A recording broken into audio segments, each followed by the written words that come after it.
Never leave your decision making to times when you're in an emotional state. When we leave our decision making to times when we're tired or in the moment, often what happens is we choose the path of least resistance. We choose the easy path because we're in a tired state or an emotional state.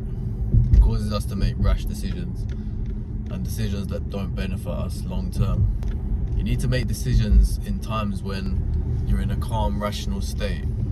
If you don't know what food you're eating throughout the day, on a day-to-day basis, if you leave it to chance and you leave it too long to a point where you're really hungry, you don't know what you want to eat, majority of the time what will happen is you'll get really hungry, you'll see some junk food and you'll think, oh, I really want that, and you'll make the lower quality decision.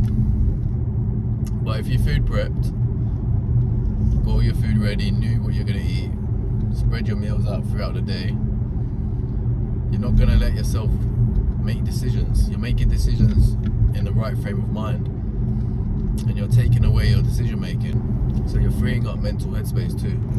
A good example as well is deciding what time you're going to wake up. If you set your alarm and you make a decision that I'm going to wake up with my alarm, I'm not going to snooze, you will get out of bed and you will feel better in the long term.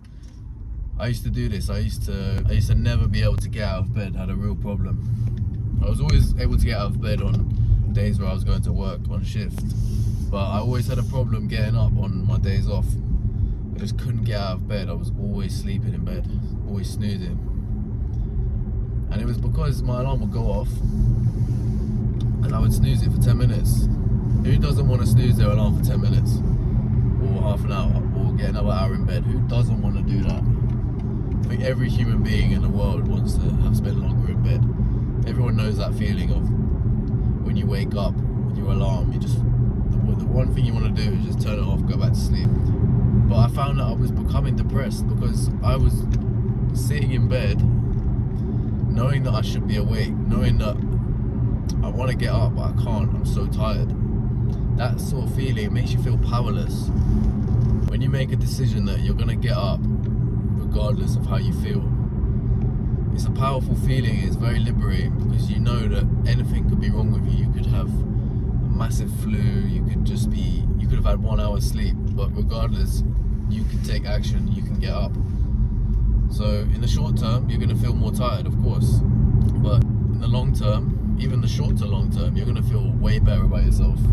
So it's another example of not leaving decisions to yourself in that state, because you can't be trusted in that state too.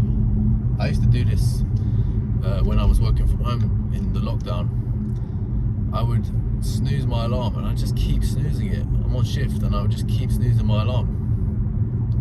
You cannot trust yourself when you're in that state of mind, that tired state of mind. You will severely self-sabotage yourself just for a little bit more sleep. You'd be surprised the things the body will do just to get a little bit more sleep. The body will sacrifice important things just to get that little bit of extra sleep. So we need to make decisions in times when we're in the right frame of mind. This allows us to make rules for ourselves and schedule things and stick to the plan. It removes the short-term gratification and it puts us on a path, a goal-driven path. If I left all my meals up to the last minute and let myself get really hungry, I would eat shit food all the time.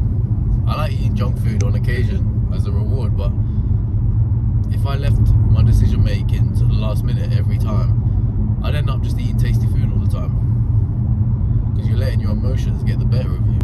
You need to make the decisions first